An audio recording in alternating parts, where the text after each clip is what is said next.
हाय दोस्तों, मैं हूँ फैक्ट भाई। और क्या आपने कभी कोन के शेप वाले सिर देखे या फिर क्या आपको पता है कि मेटल डिटेक्टर से ऐसे ही टाइम पास करते करते खजाना कुछ लोगों के हाथ लगा है। चलिए ये नहीं तो कम से कम आपको इतना तो मालूम होगा कि एंशिएंट रोमन एम्पायर के कारीगरों को नैनो टेक्नोलॉजी का यूज करना आता था। नहीं सच में? तो कोई बात नहीं, आज के हमारे एपिसोड में हम आपको ऐसी ही कुछ अनयूजुअल चीजों और हादसों के बारे में बताएंगे जिनसे आप इन सब इंटरेस्टिंग चीजों के बारे में जान जाएंगे। तो चलिए शुरू करते हैं आज का एपिसोड और जानते हैं 8 अजीब जगहों पे मिलने वाली अनोखी चीजों के बारे में। नंबर 8, नैनो टेक्नोलॉजी से बना एक कदीम प्याला। रात भर जाम से जाम टकराएगा।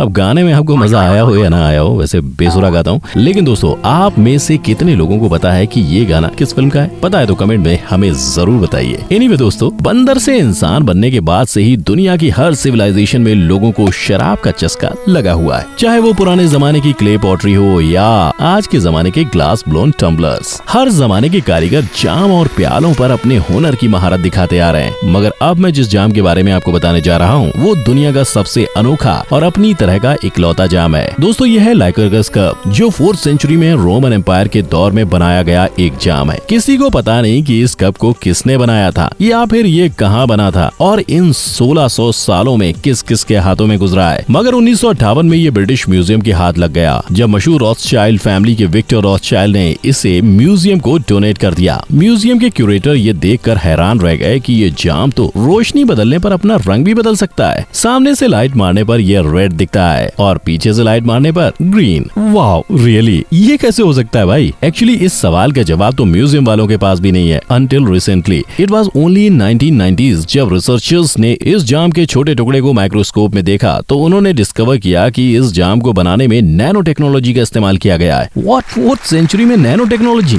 ये कैसे हो गया भाई? इस सवाल का जवाब किसी को पता नहीं है, मगर रिसर्चर्स को इतना जरूर पता है कि इस रंग बदलने का इफेक्ट क्रिएट करने के लिए आर्टिसन ने कांच में सोने और चांदी को पीस कर मिलाया, वो भी इतना बारीक कि इसका एक दाना नमक के एक दाने से भी 1000 टाइम छोटा है। और इसमें यूज की गई सामग्री का मिक्सचर इतना सटीक है कि रिसर्चर्स को पूरा यकीन है कि ये आर्टिसन जानते थे कि वो क्या कर रहे हैं। This is so cool. मैं सोचता था कि पहले के जमाने के लोग जाहिल और पिछड़े थे, नैनो टेक्नोलॉजी को भी उस जमाने में डिस्कवर कर लिया था बॉस। नंबर 7, रेगिस्तान में जहाजों का कब्रिस्तान। ठाड़ी और तपती, मगर अपने वाइल्डेस्ट इमेजिनेशन में भी कोई ये नहीं सोचेगा कि एक रेगिस्तान में उसे जहाजों का भंडार देखने को मिलेगा, मगर ऐसी ही कुछ चीजें आपको देखने को मिलेंगी उज़्बेकिस्तान के मोयनाक इलाके में। एक जमाने में ये एरिया एक फलता फूलता फिशिंग पोर्ट हुआ करता था और यहाँ पर दुनिया की सबसे बड़ी लेक्स में से एक अराल सी हुआ करती, मगर 1960s में बदमाशी भरी रशियन गवर्नमेंट ने अपने खुद के इरिगेशन प्रोजेक्ट्स के लिए यहाँ पानी पहुँचाने वाली नदियों का रास्ता डाइवर्ट कर दिया और धीरे धीरे अराल नदी सूखने लगी और अब ये अपने ओरिजिनल साइज का 10% साइज ही रह गई है। इस नदी का किनारा मोयनाक से 100 माइल दूर हो गया और यहाँ बसे 60,000 लोगों से उनकी रोजी रोटी कमाने का जरिया छीन लिया गया। इस नदी के साथ यहाँ बसे टाउन और कारोबार खत्म हो गए, बस बाकी बचे हैं तो बस्ती के निशान और यहाँ पर यूज किए जाने वाले जहाज जो आज कबाड़ की तरह रेगिस्तान में स्कैटर्ड पड़े हैं, अपने गुजरे सुनहरे वक्त की खामोश दास्तां सुनाते हुए। ये तबाही हुई सिर्फ रशियंस की खुदगर्जी की वजह से, जिन्होंने दुनिया के सबसे बड़े मैन मेड डिजास्टर में से एक ये ट्रेजेडी क्रिएट की।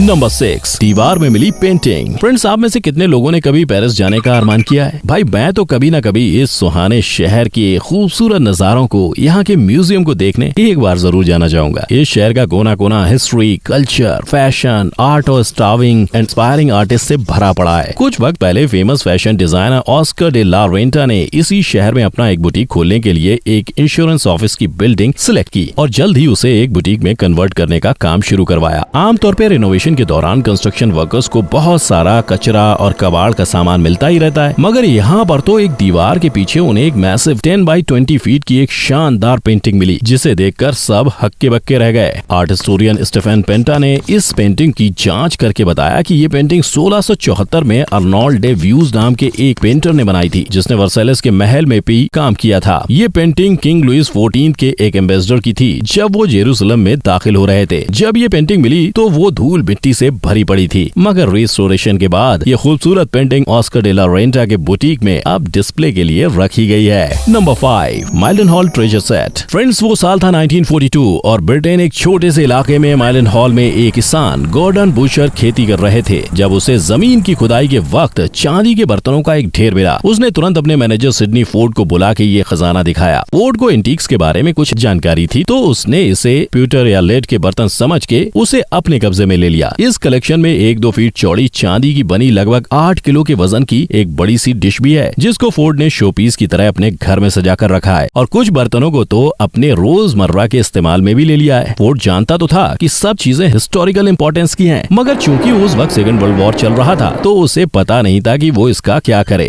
वर्ल्ड वॉर के खत्म होने के बाद 1946 में अपने दोस्त के कहने पर फोर्ड ये सारे बर्तन अथॉरिटीज के पास ले गया। जांच पड़ताल के बाद इसे खजाना डिक्लेयर करके इसे ब्रिटिश म्यूजियम को दे दिया गया। रोमन एम्पायर में 4th सेंचुरी में बनाए गए इन बर्तनों के 34 पीसेस ब्रिटिश म्यूजियम को दिए गए, मगर अफवाह ये भी है कि इस चालू बंदे ने साइड में कुछ पीसेस को चुरा के बेच भी दिया था। मगर जो भी हो, इस खजाने को ढूंढने के लिए बुशर और फोर्ड को 1000 पाउंड्स दिए गए। नंबर 4, मेटल डिटेक्टर से सोना ढूंढा। दोस्तों, विदेशियों के भी क्या अजीब अजीब से शौक होते हैं यार। अगर उन्हें कोई काम करने को नहीं मिलता तो वो एक मेटल डिटेक्टर उठाकर गली गली खाक छानने निकल जाते हैं, ये सोचकर कि शायद कहीं से उन्हें कोई अनोखी चीज मिल जाए या खजाना हाथ लग जाए। मगर आमतौर पे उन्हें मिलती है बस कीलें और बोल्ट्स या गिरे हुए सिक्के जैसे कचरे की चीजें मिलती हैं। मगर जैसे वो कहते हैं ना, every dog has his day, वैसे ही एक दिन किस्मत इन नौसिखिए मेटल डिटेक्टरिस्ट पे मेहरबान हो गई और सोने चांदी के सिक्कों का खजाना उनके हाथ लग गया। बकिंगमशायर इलाके में रहने वाले इन 4 लोगों को 14th सेंचुरी में बनाए गए ये 550 सिक्के किसी के घर के आंगन में जमीन में मिले और खुदाई पूरी होने तक ये बेचारे उस जगह पर डेरा डाल के बैठ गए ताकि कोई चोर उनका ये खजाना चुरा न ले। इस फाइंड को हैम्बल्डन होर्ड का नाम दिया गया और कहा जाता है कि इसकी कीमत 1.5 लाख पाउंड्स है। फिलहाल इन सिक्कों को म्यूजियम की हिफाजत में रखा गया है और इंडिपेंडेंट इवैल्यूएशन के बाद इन्हें बेचकर हासिल होने वाले पैसों को इन चारों और उस घर के मालिक के बीच डिवाइड कर दिया जाएगा।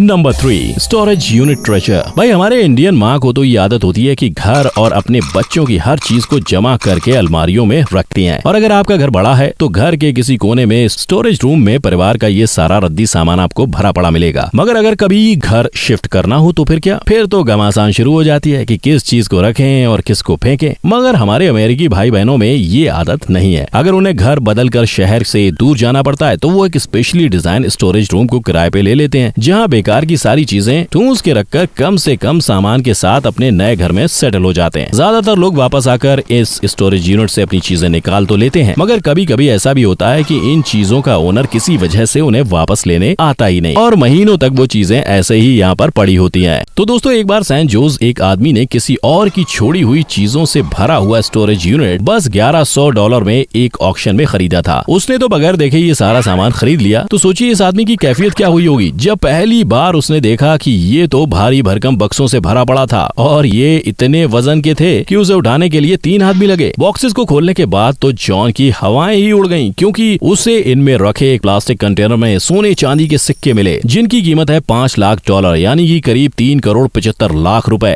अमेजिंग मैन, उसने ये यूनिट खरीदने में कुछ 80,000 रुपए लगाए और बदले में उसे करोड़ों का खजाना मिल गया। यार, मेरा लक ऐसे कब बदलेगा। नंबर 2, ये तो हुई किसी के अच्छे लक की बात, मगर चलिए अब कुछ ऐसे लोगों के बारे में जानते हैं जिसका लक ने उतना साथ नहीं दिया और उनके साथ क्या हुआ ये आज भी किसी को कुछ नहीं मालूम। नवंबर 20, 1970 को जिमी विलियम्स अपनी नई नवेली कैमेरो कार में अपने 2 दोस्तों के साथ ओक्लाहोमा शहर में घूमने के लिए निकले। उसने अपनी फैमिली को बताया सिटी में फुटबॉल देखने के लिए जा रहा है। दुनिया से उसका नामो निशान ही मिट गया। वो और उसके फ्रेंड्स गायब हो गए और अनटिल रिसेंटली किसी को पता नहीं था कि वो जिंदा भी हैं या मर गए। इस हादसे के ऑलमोस्ट 50 साल बाद कुछ हाईवे पेट्रोलमैन फॉल्स लेक में सोनार इक्विपमेंट के साथ जांच पड़ताल कर रहे थे जब उन्हें नदी में कुछ मेटल की चीजें होने का संकेत मिला। डाइवर्स ने पानी में जाकर देखा तो उन्हें पानी में एक नहीं 2 कार मिली, जिनमें से एक थी 1969 की कैमेरो। इन कार्स के अंदर उन्हें कुछ स्केलेटन्स भी मिले, जिसका डीएनए टेस्टिंग करने पर पता चला कि ये जिमी और उसके फ्रेंड्स ले और थॉमस के हैं। पुलिस को अभी पता नहीं है कि ये कार नदी के अंदर कैसे पहुंची। क्या ये एक्सीडेंट था, और अगर था तो उन बच्चों ने कार से निकलने की कोशिश क्यों नहीं की। वजह जो भी हो, मगर जिमी की फैमिली के लिए इस खोज की जानकारी पाना बहुत ही दुखदायी था। अब तक वो इस ख्याल में जी रहे थे कि शायद जिमी घर से भाग गया है और किसी दिन वो जरूर घर आएगा, मगर अब उन्हें ये हकीकत का सामना करना पड़ रहा था कि जिमी कभी घर वापस नहीं आएगा। Number 1, 1 conehead skull found in Mexico.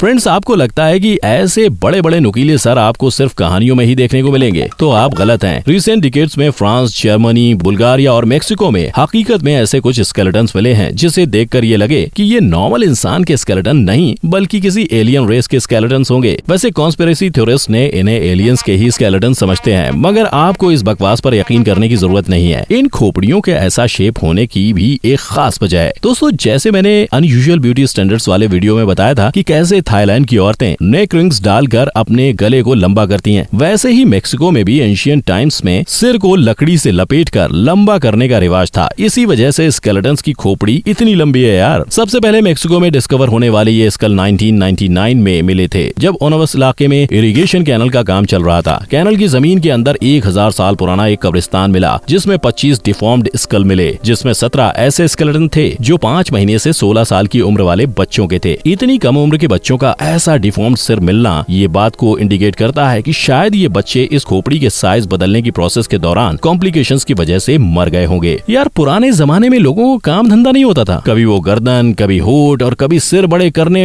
बैठ ही जाते थे और खाम में मासूम लोगों की जान खतरे में डाल देते थे। इन्हें किसने कहा था कि ये सब भद्दी चीजें उन्हें खूबसूरत बना देंगी? वेल फ्रेंड्स, ये तो था हमारा आज का एपिसोड। बताइए, क्या आपको भी कभी अनयूजुअल जगह पर कोई अनोखी चीज हाथ लगी है? आपको क्या लगता है, अगर मैं मेटल डिटेक्टर लेके किसी जगह की खाक छानने में फिरूं जहां मुझे कोई खजाना हाथ लग जाए, तो आप किस जगह ढूंढने की सलाह देंगे? इस बारे में नीचे कमेंट में जरूर बताइएगा। साथ में वीडियो को लाइक और शेयर भी जरूर करें। तो अगली बार तक के लिए अलविदा, goodbye and take care.